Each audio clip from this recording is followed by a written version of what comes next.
Très bon nom. C'est très bon, ça. Bon, ben, on continue. Ah Hey, oui. Sylvie, j'aimerais ça m'entendre un autre drôle de même. Ah, On a-tu ben- une petite joke, mettons? Ben justement, j'étais en train d'en préparer une. Ben voyons donc! Oui! C'est très bon. Ça va, être, ça va être une joke sur quatre gars qui se pitchent en bas d'un Ah, pont. ça, c'est bon. Un Américain, l'anglais. Ouais. Mais là, sauf que, bon, elle n'est pas terminée encore. Faut que je travaille dessus. Ouais, Michel, c'est cool un peu, ça.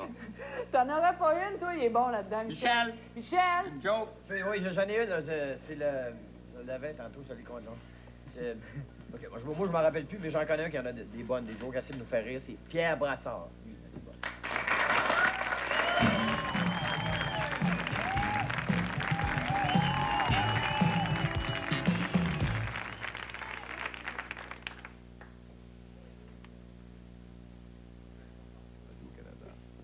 Eh bien, ce soir, Simon n'est pas ici. C'est moi qui va faire évidemment le point. Et tant mieux, il est allé faire son épicerie. Alors, Soir au point, l'émission est entièrement consacrée, vous savez, à la télévision, puisque c'est la rentrée de l'automne. Et nous allons recevoir en studio des gens que vous connaissez bien sûr et qui font partie de la télévision, comme par exemple ces sacrés retraités actifs là, qui font de la publicité pour se remplir les poches. Eh bien, nous allons recevoir celui qui a été longtemps considéré comme le mari de Jeannette Bertrand. Mes chers amis, là. Bonsoir tout le monde, là.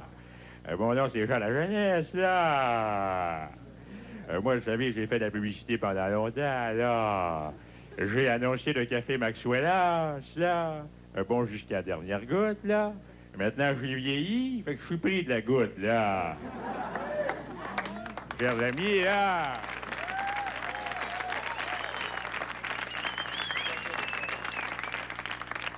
Ça va se rendu effrayant, là. Je ne suis pas le seul dans cette situation, là. Il y a un autobus de vieux pépères avec moi, là. À commencer, là, par quelqu'un que vous connaissez, là. C'est M. Paul Hébert, là. Qui, lui, jouait dans le temps d'une paix et a fait de la publicité pour un marché d'alimentation, là. Tiens, mon jeune ami qui pose des questions ridicules sur les supermarchés. Petit con de petit con. Regardez-moi ça, c'est jeune, la figure pleine de boutons. Ça écoute du heavy metal, puis ça nous écœure avec une chanson. On va t'affourrer quelque part, ta chanson. Tu sais pas que Paul Hébert, il s'alimente plus pantoute à l'épicerie, mais ben plus à la pharmacie. Ah. Paul Hébert, là. Les chers amis, là. Touré. Alors cette semaine, on est allé écœurer du monde. On a fait une insolence avec un monsieur, c'est un animateur de télévision très connu.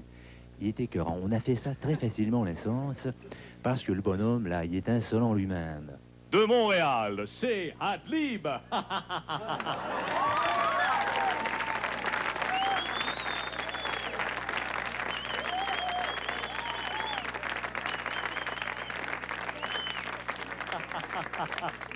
Eh bien, bonsoir, mes petits cucus. Mesdames, messieurs, nous avons une émission pas mal extraordinaire. Juste avant, rectification. Il y a des gens qui ont dit que Jean-Pierre Coallier est trop direct avec Ginette Renault. C'est pas vrai, mesdames, messieurs. Je lui ai offert gentiment du chewing-gum. J'ai dit, tu veux-tu une gomme ballon? Mesdames, messieurs, merci, c'est Adlib. Il faut vous dire, mesdames, messieurs, que notre premier invité, vous le connaissez parce qu'il est considéré comme le Noxéma des commentateurs professionnels.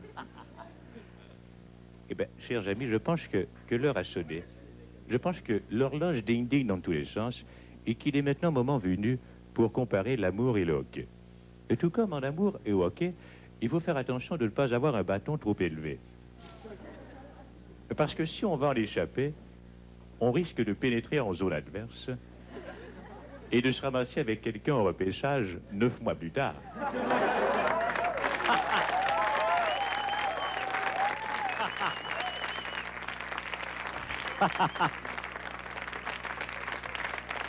Eh bien, merci mon petit pot d'onguent, mesdames, messieurs. Eh bien, en terminant, dernier invité, il anime un truc tous les soirs à la télévision qui s'appelle la couleur du temps. Et c'est la même couleur que son veston. C'est brun, mesdames, messieurs. Du réservoir Kabonga-Gouin, Jacques Lebrun.